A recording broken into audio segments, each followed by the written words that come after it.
Well, thank you guys for traveling down and covering the game. Um,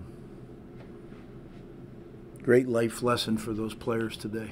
You know, the way that the momentum swang so large, and in life we all know that happens. To be able to get in that circle and look those guys in the eye and them really believe and go do what they're trained to do. You know, a big saying we say, trust your training. And they did just that. We've talked about momentum a lot. We've talked about a lot of things that today every one of them was tested.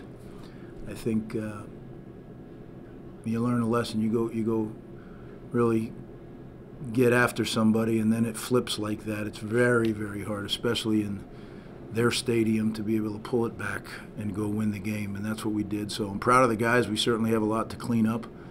But in some ways, this game is going to help us. In many ways, this game will help us. I believe that, being through that experience together. So pleased about that, and we're getting ready to move on because we got a short week with Washington coming to town Friday night. So I'll answer any questions I can, and then we'll get back to New Jersey. You mentioned just how, coming together, winning this game, the resolve that it took. What did you think that says about the character of your team? Well, I think that we believe, all of us believe in a culture. And people sometimes say, oh, the chop, chop is so much more than people realize, right? It's the mental toughness to be able to focus on whatever the task is when everything could be going great, everything could be going lousy, or everything could be going kind of medium. But you have to have the mental toughness, because distractions are really what get most people, especially in this day and age, right? The way these guys grow up with the phones and everything, and Instagram and Twitter and all that stuff. It's to be able to have these guys do it the way they did today, I think is important for us. So, yeah, I was certainly there's a bunch of stuff, coaching and playing, that we'll clean up, but to be able to do what we did is important moving forward. Just the wide receiver screen to Ian Strong that ultimately became the big play on that drive. Was that the same wide receiver screen you threw at Michigan last year that was intercepted and taken back?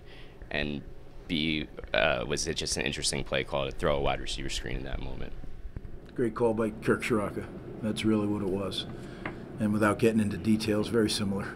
Yeah, very similar. Really a great call. I want to ask you about a couple decisions. Jay Patel's 53-yard field goal. Why did you decide to kick a field goal there and not punt the ball? Well, initially we decided we were going to kick it. He made that in pregame. He made it from there, and Coach Allen said, "Look, he made it in pregame twice, or whatever he did."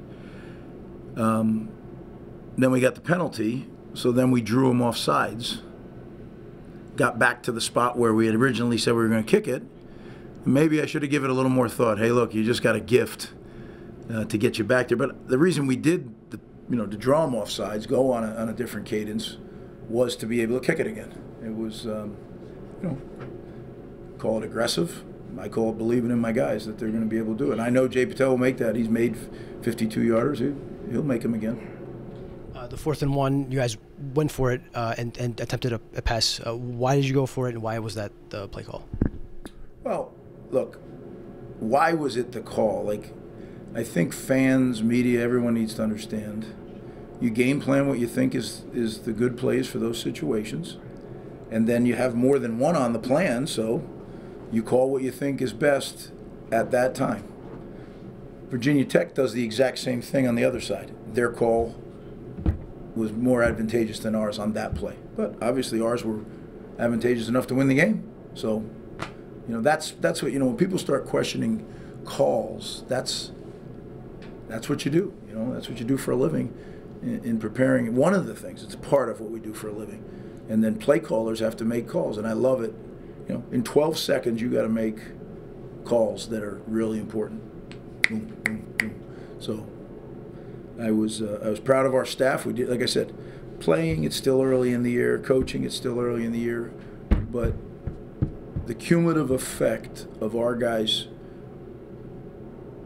working so hard at learning how to do this, that's what's starting to come to fruition now. It's not any play or any guy. It's a culture. First off, congratulations on the win, Coach. You guys were up 23-7 early in the game. You guys gave a bit of a comeback late in the game. What was the message right before the last drive to your team to tell them just, hey, go out there and go win it? Well, when it got tied, we got together and we did some things that we normally do together to kind of reset, right? Because you know how it is. In anything in life, things can start rolling down on you, and we kind of had a little reset. And the thing that I told them, that the eyes that were looking back at me in that huddle, I've been doing this 37 years. Some teams have those eyes and some don't, and this team has those eyes. Just wanted to get your thoughts on what was going through your mind after the interception there at the end that sealed it after such an up-and-down game. Well, it didn't seal it, so that's the problem, right? They still had their timeout, so we had to go through a process. So it certainly was a big part of it, right? Yeah. But, you know, the thing that, unless you're responsible for it, right, you got to figure, okay, they still have 3 timeouts. We got to get a first down here. And then when we got that first down, I mean, you could see it just went whoop, headset off, because now we're taking a knee and you win it. So there was a lot of work to do after the interception. But what a great play. Pressure, and then Robert Longerbeam couldn't write a better script, right? A Virginia kid coming home, and you know, really the two of both he and Tyreem. Tyreem, you know, at one point was committed here and came back from his Achilles surgery at this game, and I knew this was always a target for him. He wanted to play here. I couldn't tell you one bit if he played well or not. I mean, again, we have the worst view of anybody, but I was so happy for them. And again, there's some exhausted guys in that locker room. Virginia Tech has a very good football team. I wasn't doing coach speak on Monday. I believe that team has a lot of NFL players on it, a lot, both sides of the ball. So it's a good win, and it's one that we learned something about ourselves. Multiple trips to the red zone, 3 of them came up empty. One, why do you think? What was missing there for you guys to kind of put it in the end zone? And did you feel like your offense left some things on the table, given how well they played? You know, we moved the ball. You're right. We moved the ball up and down the field. At times, we didn't finish the job, but you know, up until this point, we've done a really good job in the red zone. So we'll have to go back and look. And but again, the team we were playing has really good players, and you know, that's part of the deal, right? That's why it was a close ball game. They have good players. We have good players. They're well coached. I think really well coached. Coach Pry does a great job, and he has a really good staff. So and we knew it was going to be this kind of game. And I literally talked to the team about the ebbs and flows. See, it's very different when you're playing in somebody else's stadium and the noise and it was a very hot day, and the sun was beaming on us the entire day, right? So. I mean, those guys, it was so many, you got to hydrate, you got to continue to hydrate through the game. And, you know, and when things got tough, that's usually what can break a team down. And they just kind of give. And to see this team pull themselves up by their bootstraps and not give, rather go get, that was very impressive to me. Final question, Pat? Was Kyle Monunga 100% in this game? It looked like he had his like a wrap on his leg, and Sam Brown got a decent workload. Yeah, you know, Sam was much better, and Sam was really feeling it today. You know, he's fresh. He didn't play last week.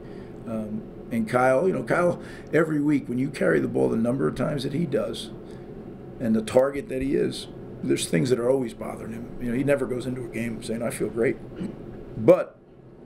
We really, I've said it before, I like our depth in the running back room. And certainly if we can take some reps off Kyle, it's going to help him later in the year, right? So Coach Shaw does a great job of rotating those guys, and, I trust him with that. And he knows them better than I do as far as their play style. He coaches them every single day. So, I was proud of the way he managed that situation. So they both... But Kyle's such a great leader. At the end of that game, he was right in the middle there, and he was telling everybody this is what has to happen. That to me is what that's what leadership is. So, yeah, proud of the guys. Now we got to move on, right? We got Washington, short week, Friday night, 8 p.m. blackout, and can't wait to get back to New Jersey and get started on that. We need our fans. Can't wait to see you guys. 8 o'clock, blackout Friday night. So. Looking forward to getting back home. Thank you, guys. Thank you.